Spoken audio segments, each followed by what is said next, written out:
Hello बच्चों, बहुत बहुत नमस्कार। मैं कमलेश कुमार एक बार फिर आपके बीच आया हूँ एनसीईआरटी महासंग्राम को लेकर के।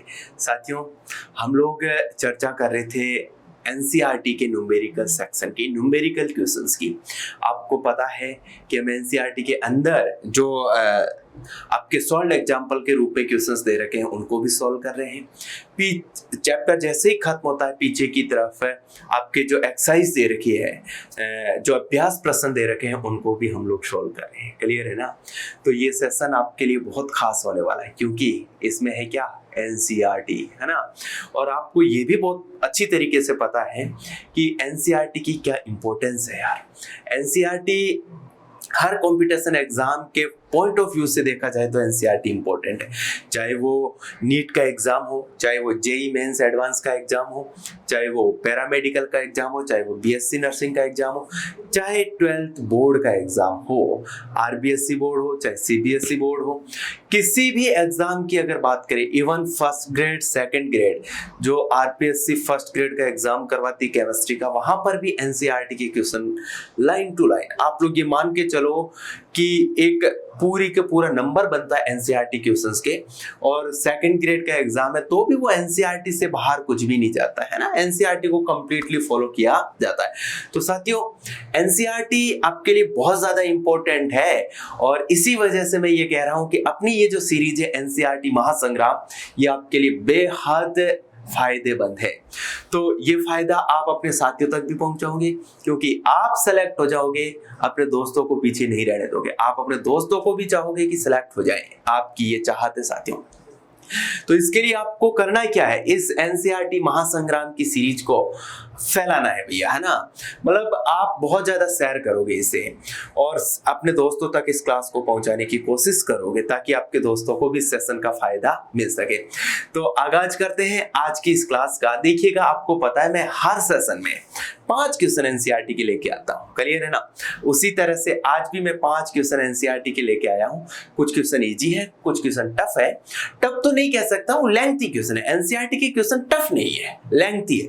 वहां पर लैंग्वेज थोड़ी डिफिकल्ट है और लैंग्वेज आप लोग बहुत इजीली समझ जाते हो, तो एनसीईआरटी का क्वेश्चन करने में आपको कोई तकलीफ नहीं आती है। क्लियर?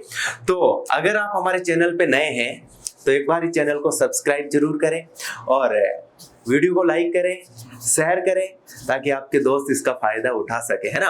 भाई देखिएगा, हमें क्या मिलता है, आपको एनसीईआरटी के क्वेश्चन दे करके आपके सामने सारे क्वेश्चनों का एक्सप्लेनेशन रखते हैं। तो इससे हमें क्या मिल रहा है, हमें बस आपका प्रेम मिलना चाहिए यार, है ना। प्रेम हमारा मोटिवेशन क्या है, जैसे आप वीडियो को लाइक करते हो तो वो हमारा मोटिवेशन है, जैसे चैनल को सब्सक्राइब करते हो तो वो हमारा मोटिवेशन है, आप बहुत ज्यादा इसको शेयर करते हो तो वो हमारा मोटिवेशन है यार।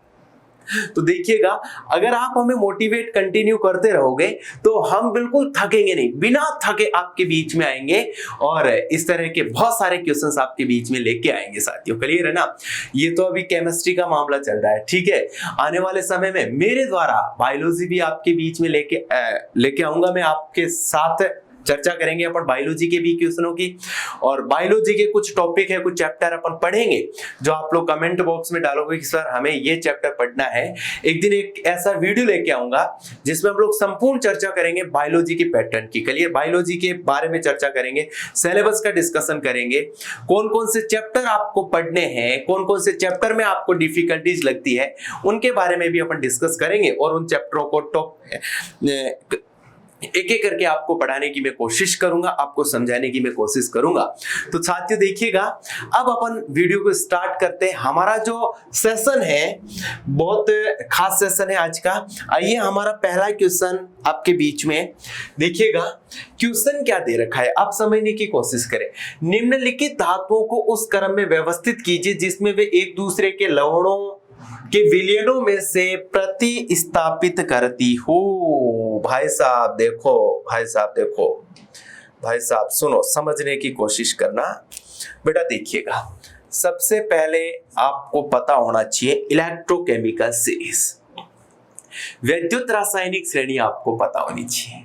भाई इलेक्ट्रोकेमिकल सीरीज में ऊपर जो आता है ना उसकी रिएक्टिविटी ज्यादा होती है और इलेक्ट्रोकेमिकल सीरीज में नीचे आता है उसकी रिएक्टिविटी कम आती है।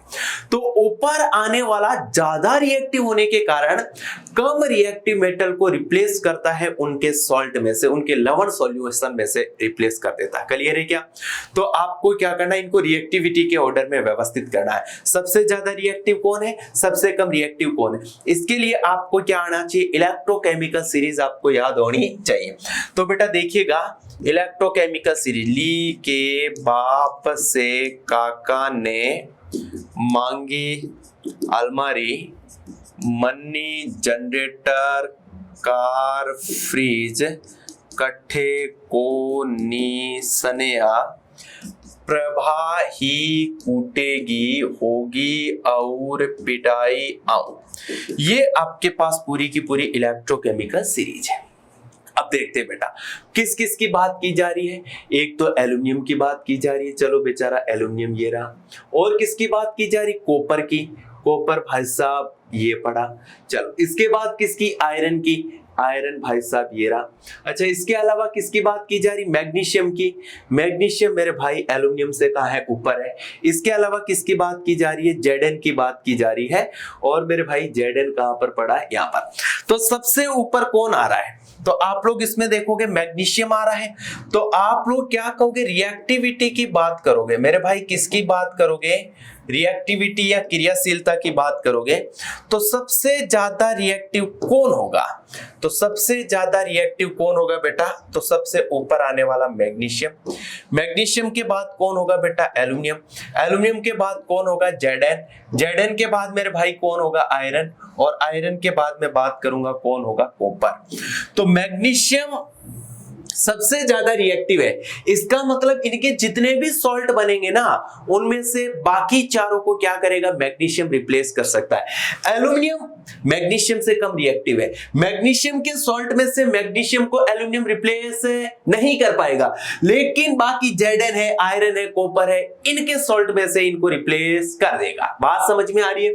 जैसे जेडन है तो आयरन और कॉपर को तो रिप्लेस करने की कैपेसिटी है, लेकिन मेरे भाई मैग्नीशियम और एल्यूमिनियम को रिप्लेस करने की कैपेसिटी किसके पास नहीं है, जेडन के पास नहीं है। उम्मीद करता हूं ये बात भी आपको समझ में आई होगी। क्लियर है क्या?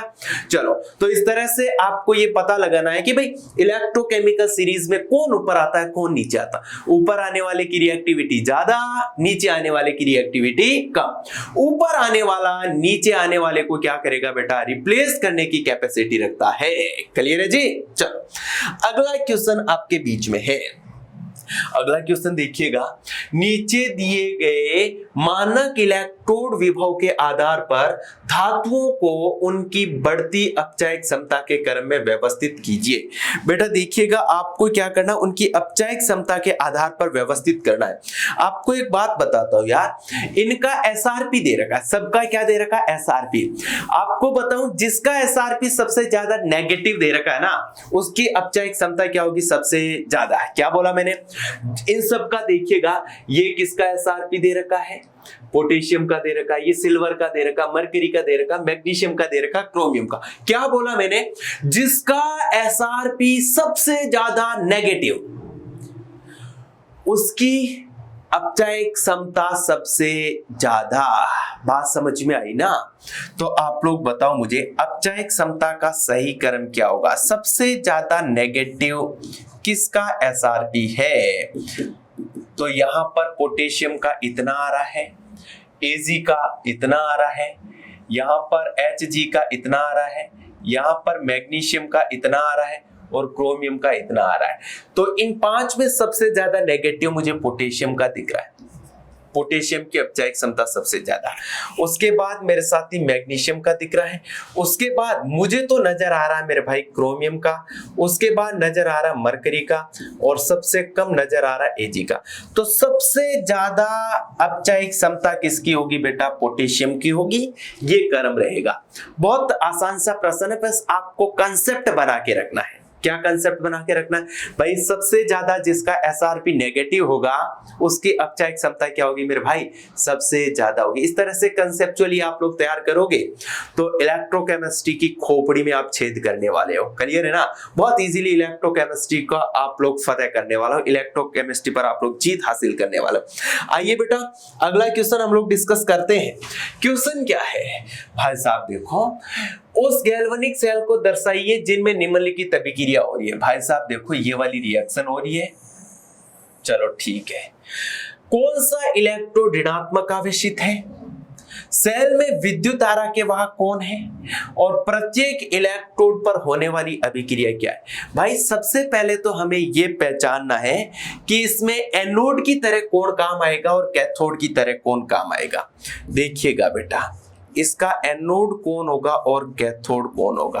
भाई आपको बहुत अच्छे से पता है एनोड का ऑक्सीडेशन होता है और कैथोड का रिडक्शन होता है। इस रिएक्शन को आप लोग समझें, रिएक्शन को देखें, देख करके पता लगाएं कि इसमें ऑक्सीडेशन किसका हो रहा है। बेटा देखिएगा Zn किस में जा रहा है, Zn+2 में, ऑक्सीडेशन नंबर बढ़ रहा है, इंक्रीज हो रहा है, तो आप लोग कहोगे इसका ऑक्सीडेशन। Ag+ किस में जा रहा है, Ag, ऑक्सीडेशन नंबर घट रहा है, इसका मतलब इसका क्या होगा, रिडक्शन होगा। क्लियर है क्या? अच्छा तो ऑक्सीडेशन Zn का हो रहा है, इसका मतलब इलेक्ट्रोड किसका बना हुआ है, एनोड है वो Zn का बना हुआ। भाई साहब एनोड किसका बना हुआ, Zn रोड, और कैथोड किसका बना हुआ है बेटा, Ag रोड बना हुआ है। अब आप ही बताओ बेटा, पहला प्रश्न का जवाब आपको देना है। पहला प्रश्न आपसे क्या पूछा गया, कौन सा इलेक्ट्रोड ऋणात्मक होगा। तो इलेक्ट्रोकेमिकल सेल होते हैं, उसमें एनोड होता है वो नेगेटिव होता है और कैथोड होता है वो कैसा होता है, पॉजिटिव होता है। तो बेटा बताओ नेगेटिव इलेक्ट्रोड इसमें कौन सा होगा, तो आपका जवाब क्या होगा बेटा, Zn है, जिंक है, वो क्या होगा, नेगेटिव इलेक्ट्रोड होगा। नेगेटिव इलेक्ट्रोड बोलो मेरे भाई कौन होगा, तो आप लोग क्या कहोगे, Zn रोड है, ये नेगेटिव इलेक्ट्रोड है। ठीक बेटा, दूसरा प्रश्न आपसे पूछा गया है, सेल में विद्युत धारा के वाहक कौन है। भाई साहब विद्युत धारा के वाहक तो कौन होते हैं बेटा, इलेक्ट्रॉन होते हैं। विद्युत धारा के वाहक कौन होते हैं मेरे भाइयों, तो आपका जवाब क्या होगा बेटा, इलेक्ट्रॉन विद्युत धारा के वाहक होते हैं। क्या मेरी बात आपके दिमाग में क्लियर है, कोई दिक्कत नहीं। अच्छा इसके अलावा जो तीसरा प्रश्न पूछा गया है, प्रत्येक इलेक्ट्रोड पर होने वाली रिएक्शन क्या है, यानी एनोड पर होने वाली अभिक्रिया आपसे पूछी गई है और कैथोड पर होने वाली अभिक्रिया भी आपसे पूछी गई है। तो एनोड पर बेटा जी क्या होगा, ऑक्सीडेशन होगा, तीसरे प्रश्न का जवाब। और ऑक्सीडेशन कैसे होगा, तो आप क्या कहोगे मेरे भाई, Zn है, ये किसमें कन्वर्ट हो रहा है, Zn+2 और 2 इलेक्ट्रॉन, और बेटा कैथोड का क्या हो रहा है, रिडक्शन हो रहा है, यानी आप कहोगे Ag+, ये क्या करेगा, एक इलेक्ट्रॉन को लेकर के क्या बना रहा है, Ag बना रहा है। ठीक है, तो एनोड और कैथोड पर होने वाली रिएक्शन आपके बीच में क्लियर है जी। तो इस तरह से इस प्रश्न का जवाब देना। आइए बेटा अगले प्रश्न पे पहुंचते हैं। अगला जो क्वेश्चन दे रखा है, निम्नलिखित अभिक्रियाओं वाले गैल्वेनिक शेल का मानक शेल विभव परिकलित कीजिए। आपको बेटा दो रिएक्शन दे रखी है, आपको मानक शेल विभव का परिकलन करना। ठीक है भाई, इसके लिए और क्या पता करना है, गिब्स ऊर्जा परिवर्तन तथा साम्य स्थिरांक का भी परिकलन करना है। चलो बेटा यहां पर दो अलग अलग प्रश्न हैं, यहां पर मेरे भाई दो अलग अलग प्रश्न है। एक क्वेश्चन ये दे रखा और एक क्वेश्चन ये दे रखा। इन दोनों क्वेश्चनों के लिए आपके पास तीन प्रश्न है। पहला प्रश्न आपके पास क्या है, तो आपको मानक शेल विभव E0 सेल की कैलकुलेशन करनी। दूसरा क्वेश्चन आपके पास है बेटा डेल्टा G0 पता करना है, और तीसरा क्वेश्चन आपसे कह रखा साम्य अवस्था स्थिरांक यानी Kc का मान आपको पता करना है। किसके लिए, इसके लिए और इसके लिए। एक बार आप इस प्रश्न को पढ़े, आप इस प्रश्न को समझे, डेफिनेटली आपको ये प्रश्न समझ में आएगा। और अगर आपको समझ में आ गया है तो मैं इस प्रश्न को सॉल्व करवाता हूं। देखिएगा भाई साहब, समझने की कोशिश करें। आपके बीच में प्रश्न क्या है, इस बात को आप लोग थोड़ा सा समझें। प्रश्न में क्या क्या दे रखा है इसको थोड़ा सा समझें। पहले तो आपको एक रिएक्शन दे रखी है Cr। देखिएगा पहला प्रश्न में सॉल्व करवा रहा हूं। आपको दे रखा Cr प्लस इधर आपको दे रखा है 2CR 3CD प्लस 2, जिससे मेरे बेटा क्या बन रहा है 2CR प्लस 3 और इधर बन रहा है बेटा 3CD, ये दे रखा है। ठीक है, इस प्रश्न के लिए आपको और क्या दे रखा है, आपको ई नोट दे रखा है। भाई साहब देखिएगा, आपको ई नोट दे रखा है किसका, CR plus 3 convert into CR, और दे रखा है बेटा E naught CD plus 2 convert into CD, ये बात आपको दे रखी है। ई नोट CR प्लस 3 से CR की वैल्यू आपको दे रखी है बेटा माइनस का 0.74, माइनस 0.74 वोल्ट आपको दे रखी, और ई नोट CD प्लस 2 से CD की वैल्यू आपको दे रखी है बेटा माइनस का 0.40 वोल्ट, ये वैल्यू भी आपको क्वेश्चन में दे रखी है। ठीक है, अब आपको यहां से पहला प्रश्न मैं लिख रहा हूं, ई नोट सेल बताओ। तो ई नोट सेल बराबर आप लोग क्या कहोगे, या एन नोट की तरह कौन काम आ रहा है, Chrome, CR convert into CR plus 3, इसका ऑक्सीडेशन हो रहा है, और रिडक्शन बेटा किसका हो रहा है CD plus 2 convert into CD। साथियों देखिएगा, इनोड सेल कैलकुलेट करने का तरीका आपको पता है क्या, एनोड का ऑक्सीकरण विभव प्लस कैथोड का अपचयन विभव। तो यहाँ एनोड बेटा क्रोमियम का ऑक्सीडेशन हो रहा है, तो inode CR convert into CR plus 3, और कैडमियम में इसका रिडक्शन हो रहा है, तो आप लोग क्या कहोगे, CD प्लस 2 से किसका निर्माण हो रहा है मेरे भाइयों, CD का निर्माण हो रहा है। क्लियर है जी। अच्छा देखिएगा बेटा, आप समझने की कोशिश करें, तो यहां पर मैं लिखूंगा ई नोट सेल बराबर क्रोमियम से क्रोमियम प्लस 3 चाहिए, जबकि क्वेश्चन में आपको क्रोमियम प्लस 3 से क्रोमियम दे रखा है, ये प्लस का 0.74 वोल्ट हो जाएगा, प्लस माइनस ये क्या रहेगा बेटा, माइनस का 0.40 वोल्ट रहेगा। अगर यहां से आप लोग ई नोट सेल पता करते हैं तो बेटा 0.34 वोल्ट आपको मिल जाएगा, 0.34 वोल्ट आपको इनोड सेल मिल जाएगा। इस रिएक्शन का पहला प्रश्न क्लियर। दूसरा प्रश्न आपसे पूछा गया बेटा डेल्टा जी नोट, गिब्स ऊर्जा परिवर्तन। आपको पता डेल्टा जी नोट बराबर माइनस का NF ई नोट सेल। तो बेटा देखिएगा डेल्टा जी नोट बराबर माइनस का n, यहां पर आप लोग समझने की कोशिश करें कितने इलेक्ट्रॉन की शिफ्टिंग हो रही है, रिएक्शन लिखोगे तो आपको पता चलेगा 96,500 इंटू ई नोट का मान कितना दे रखा है बेटा 0.34 वोल्ट। यहां से जोड़ बाकी गुणा भाग करोगे तो आपके पास क्या आ जाएगा बेटा, डेल्टा जी नोट की वैल्यू आ जाएगी, और वो वैल्यू आएगी बेटा 1,96,860, 1,96,860 आप लोग कहोगे जूल में ये वाली वैल्यू आ गई। चलो सर, ये तो डेल्टा जी नोट की वैल्यू आ गई जूल में, बहुत अच्छा भाई। देखो जोड़ बाकी गुणा भाग आप कर लेना, आंसर यही मिला है। तीसरे प्रश्न में यहां पर आपसे पूछा गया किसका मान, केसी का मान।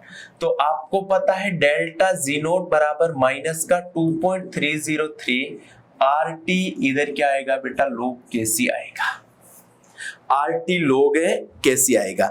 अब आप लोग बताइए R और T, तो आप लोग क्या कहोगे, डेल्टा जी नोट की वैल्यू माइनस का 1,96,860 बराबर माइनस का 2.303, R की वैल्यू जूल में कितनी 8.38, टेम्परेचर कितना बेटा 300, और इधर आप लोग क्या कहोगे लोग केसी। तो बेटा माइनस से माइनस कैंसिल हो जाएगा, 1,96,860 ये इसके भाग में आएगा बेटा, 2.303 इंटू 8.31 इंटू आप लोग क्या कहोगे 300 बराबर क्या आ जाएगा लोग केसी। तो इसको आप लोग सॉल्व करोगे बेटा लोग केसी बराबर, इस पूरे को आप लोग सॉल्व करोगे, पूरे का जोड़ बाकी गुणा भाग करोगे तो वैल्यू ऑलमोस्ट आपको कितनी मिल जाएगी बेटा पता है, 34.50, यहां पर वैल्यू मिल जाएगी 34.50 केसी का मान, लो केसी का मान। तो केसी बराबर क्या आ जाएगा, एंटी लोग, लोग को इधर लाओगे एंटी लोग 34.50, तो आप लोगों को पता है केसी बराबर, इधर क्या लिखूंगा मैं, एंटी लोग 0.50 इंटू 10 की घात, इधर क्या हो जाएगा 34, केसी बराबर एंटी लोग 4/8 की वैल्यू 3 होती है और एंटीलोग 0.60 की वैल्यू 4 होती है। तो ये लगभग इनके बीच का मामला है। तो आप कहोगे 3.2 इंटू 10⁻34 केसी की वैल्यू आ जाएगी।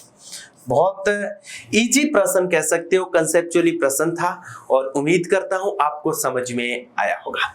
एक बार आप लोग इसका स्क्रीनशॉट ले सकते हो। उसके बाद इसी का दूसरा प्रश्न हम लोग देख रहे हैं, दूसरी रिएक्शन देखते हैं। आप लोग देखिएगा दूसरी इक्वेशन क्या है, यहां पर देखिएगा Fe+2 Ag प्लस Fe+3 से Ag, इसके लिए आपको चर्चा करनी, क्या ज्ञात करना है इसके लिए, वही E नोट सेल पता करना है, डेल्टा G नोट का मान पता करना है और Kc की वैल्यू भी आपको यहां से पता करनी है।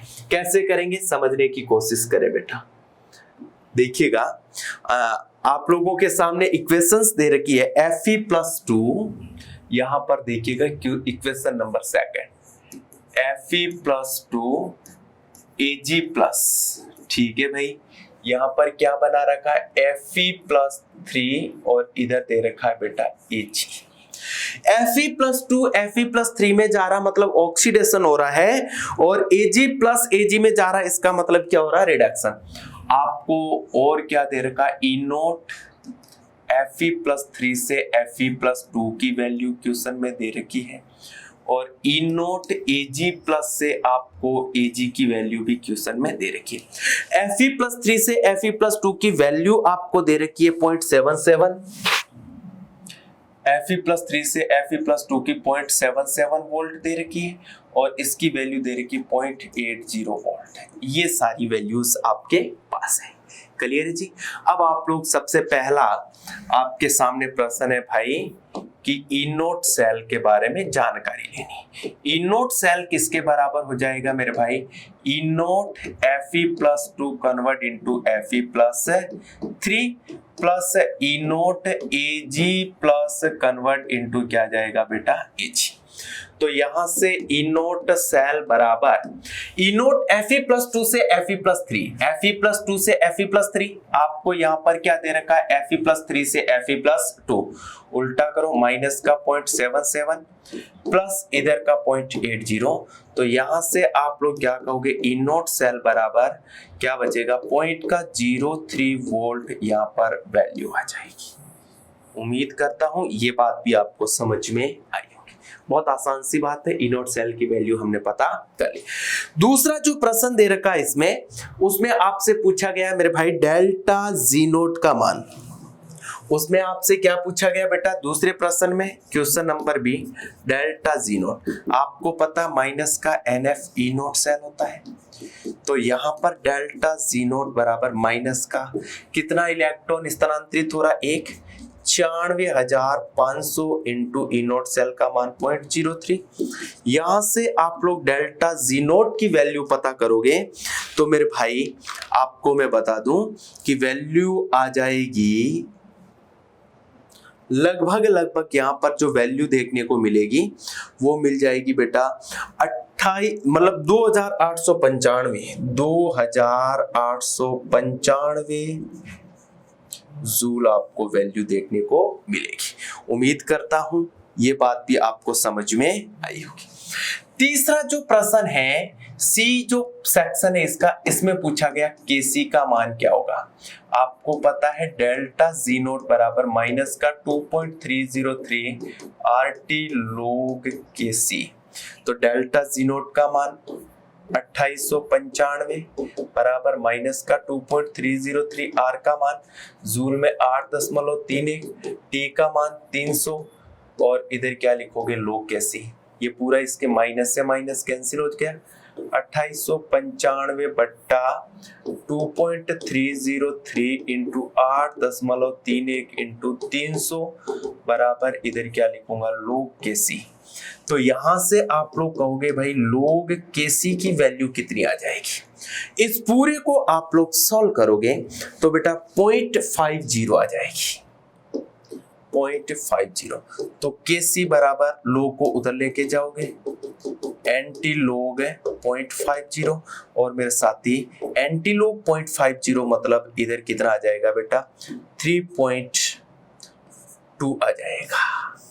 केसी का मान कितना आ जाएगा बेटा, लगभग 3.2 आ जाएगा। तो इस तरह से आपको केसी पता करना है। यानी दोनों क्वेश्चन अपने आप में यूनिक थे, बहुत बढ़िया वाले क्वेश्चन थे और आप लोग इन प्रश्नों को बहुत इजीली समझ गए होंगे। क्लियर है जी? चलो एक बार आप लोग इस क्वेश्चन का स्क्रीनशॉट ले लें, फिर हम लोग अगले क्वेश्चन की ओर बढ़ते हैं। हो गया होगा बेटा स्क्रीनशॉट, है ना? अगला जो क्वेश्चन आपके बीच में है वो क्या है, देखते हैं भाई।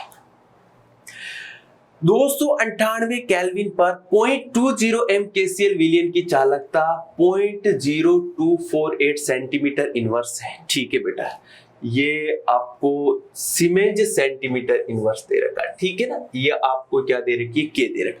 इसकी मोलर चालकता का परिकलन कीजिए। भाई बहुत आसान सा प्रश्न, सीधा फॉर्मूले बेस्ड क्वेश्चन है। आप कैसे सॉल्व करेंगे यार? आपको पता है लैम्बडा एम बराबर मोलर चालकता कप्पा इंटू 1000 बट्टा क्या होता है एम।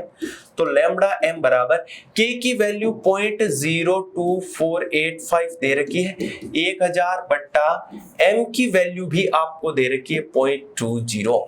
बेटा जोड़ बाकी गुणा भाग करोगे ना इसका, तो आपके पास वैल्यू आ जाएगी siemens centimetre square mole inverse, ये इसका यूनिट रहेगा। उम्मीद करता हूं सीधा फॉर्मूले बेस्ड प्रश्न था, आपको समझ में आ गया होगा। साथियों ये आज के हमारे 5 क्वेश्चन थे और आज का सेशन आपको निश्चित रूप से अच्छा लगा होगा। इस सेशन में बहुत अच्छे प्रश्न मैंने आपके बीच में रखे। ऑल द बेस्ट साथियों, बाकी का अपन अगली क्लास में डिस्कस करेंगे। Thank you.